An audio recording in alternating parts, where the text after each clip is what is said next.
Only one of those had been to war. On the 13th of July 1995, the Defense Secretary Michael Portillo announced the winner. Low cloud sitting on the Westland airfield, a wet morning in the middle of an English summer. The light so flat it takes the colour out of everything. On the apron sits an attack helicopter that has never flown. It wears British Army green, it carries a British Army serial ZJ172, and to any American who has spent a career around this design, it looks precisely like the aircraft he already knows. In the front seat is a man who knows it better than almost anyone alive. Walt Jones is a Boeing production test pilot.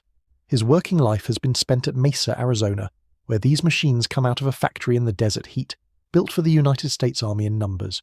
He has taken new airframes off the ground more times than he could usefully count.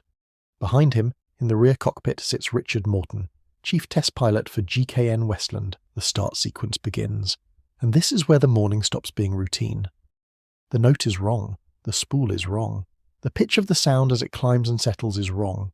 He has heard this aircraft wake up hundreds of times, and it has never sounded like this. Then they lift, and the machine goes up in a way that does not match the numbers in his head. He can explain part of it. New airframe, light fuel state, cool damp air off the Somerset levels, a rotor system that has not yet worn in. All of that is true, and none of it accounts for the difference. The difference is bolted either side of the rotor mast. 2 engines, and they were not built in Lynn, Massachusetts. They were built in Bristol and in Bordes. This is not a story about a helicopter Britain bought from America. This is a story about what a country is actually buying when it refuses to buy a finished thing. A machine is not measured by what it can do. It is measured by what it can still do on the worst day of the year. Part 1. Before we reach the reason Britain changed the engines, we owe something to the people who said it should not. By the middle of the 1990s, the Apache was not a promising design. It was a proven one. It had opened the air campaign in Iraq in 1991, and it had done what the brochures claimed, which is rarer than the brochures admit. More than 800 had been built. The line at Mesa was mature, the tooling was paid for, and the engine was one of the great quiet successes of post-war aviation. The General Electric T700 was shared with the Black Hawk. Thousands were in service. Every failure mode it had was catalogued, every fix already engineered, every spare already sitting in a depot on 4 continents, all of it underwritten by the United States Army and available to anyone who bought the aircraft as it came. Buy it as built, and you inherit the price. Buy it as built, and you inherit the reliability data. Buy it as built, and you inherit every correction somebody else has already paid for. That was the prevailing assumption, and it was not lazy. It was the accumulated wisdom of 40 years of Allied procurement. Britain went shopping anyway. Invitations to bid went out in 1993. The Eurocopter Tiger came forward with British Aerospace. An upgraded Cobra came forward with GEC Marconi, offered as Cobra Venom. The Italian A129 was in the running, and the Apache came forward through Westland. He said the competition had been conducted with, quote, utmost rigour and objectivity, end quote. That is from the defence press of the day. The deal was reported at around £2.5 billion, and each losing bidder wrote off roughly £25 million in campaign costs. But Britain had not bought Apaches. Britain had bought the right to build them. The contract went to GKN Westland on the 1st of April 1996. 67 aircraft, 8 of them assembled by Boeing at Mesa, the other 59 put together at Yeovil in Somerset from American kits, and announced alongside it the decision that this script exists for. The American engine was coming out. The arithmetic made sober people wince. The General Electric T700GE701C, fitted to the American Apache, produced roughly 1,890 shaft horsepower at takeoff. The Anglo-French engine Britain chose instead produced roughly 2,100, 210 more per side. Then the Sting. The gearbox stayed American. The transmission that converts engine power into rotor power was unchanged, and it would not pass a great deal beyond the American figure in any case, which meant on paper that the British taxpayer was funding a development and certification bill for horsepower the aircraft could not physically put through its own drive shaft. The objections came from serious people.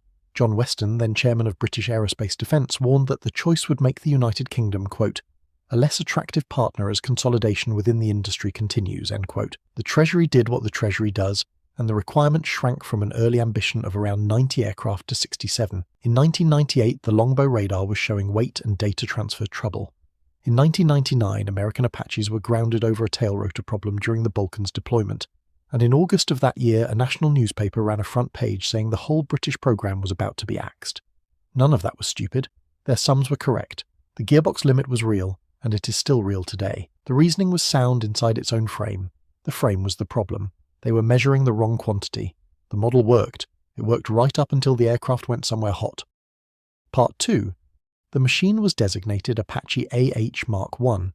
The company called it the WAH-64.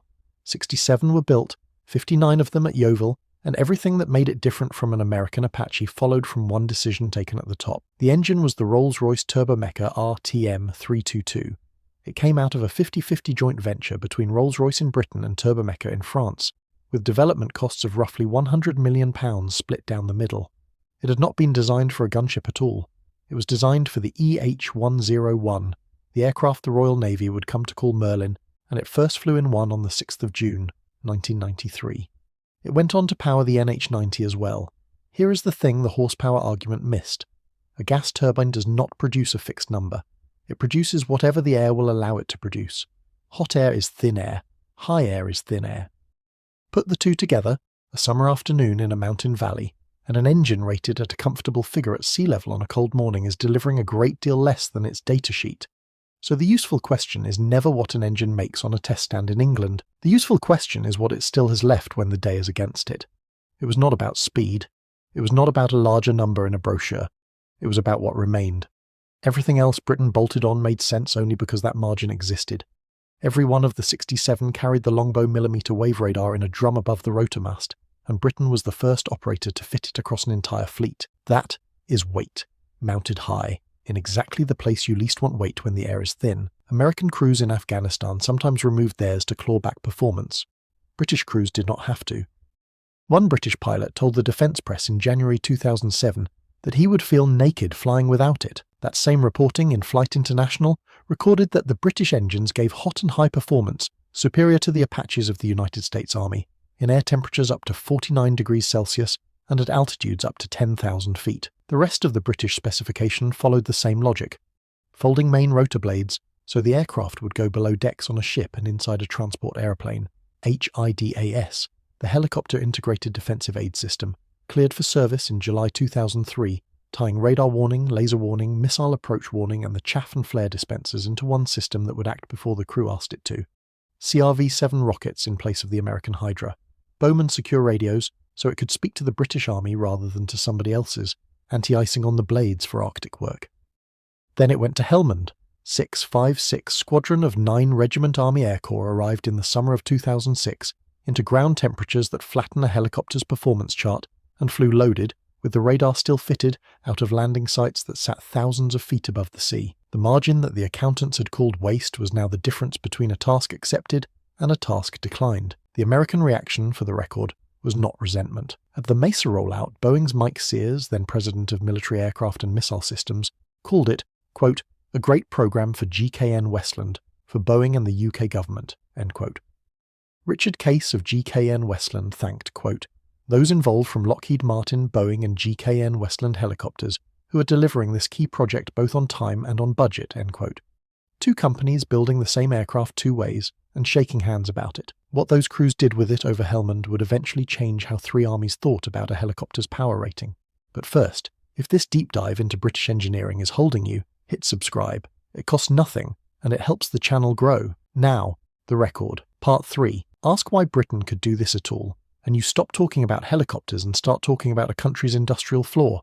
There are perhaps 4 nations on Earth that can design, build, certify and support a helicopter turboshaft engine from a blank sheet. Britain is one of them, and has been since the war.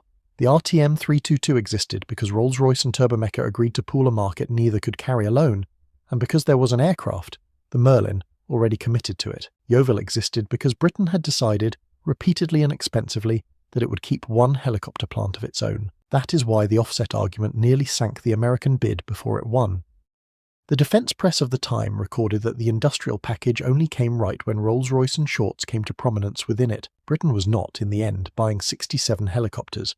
Britain was buying the ability to go on building helicopters, and the engine was the price of entry. The dividend arrived over Afghanistan. Between 2006 and April 2014, British Apaches flew 50,000 hours over that country. 50,000 hours in the worst combination of heat and altitude that any Apache operator has had to work in, on a fleet of 67 airframes, in a climate that punishes a turbine for every degree above standard. The fleet as a whole passed 100,000 flying hours in May 2011, roughly a third of that on operations. Now put the original objection back on the table. The American engine produced roughly 1,890 shaft horsepower at takeoff. The British engine produced roughly 2,100. The gearbox capped what could reach the rotor at close to the American figure, and the critics were entirely right that the surplus could not all be used. Read that line again, because the answer is inside it. The surplus was never meant to be used.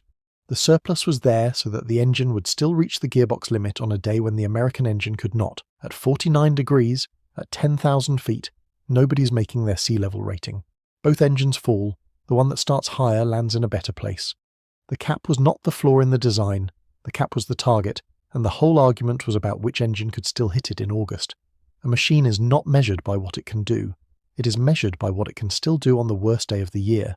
That is the difference between a specification and a margin. One sells an aircraft, the other brings it home. I should be honest about the numbers because the internet is not. You will see the British uplift quoted as 19%. Set the published takeoff ratings against one another, and it is closer to 11. The 19% figure appears in secondary sources and I cannot trace it to a manufacturer's document. The hot and high advantage, however, is reported in the contemporary defence press and confirmed by the crews who flew it, and that is the claim that actually matters. And there is a structural reason the Americans could not simply copy it. They had more than 800 Apaches supported by a single engine type, a single spares pipeline, a single training system, and a single overhaul industry. Re-engining 67 aircraft is a program. Re-engining 800 is a national undertaking with no obvious payback. That is not a failure of American imagination. That is arithmetic of a different kind, and it is the reason a small fleet can sometimes be the more agile thing to own. If your father, your grandfather or your uncle served with the Army Air Corps, or worked at Yeovil or at Bristol on the engine itself, I would be grateful to read their name and their trade below. A program like this is remembered through its people or it is not remembered at all.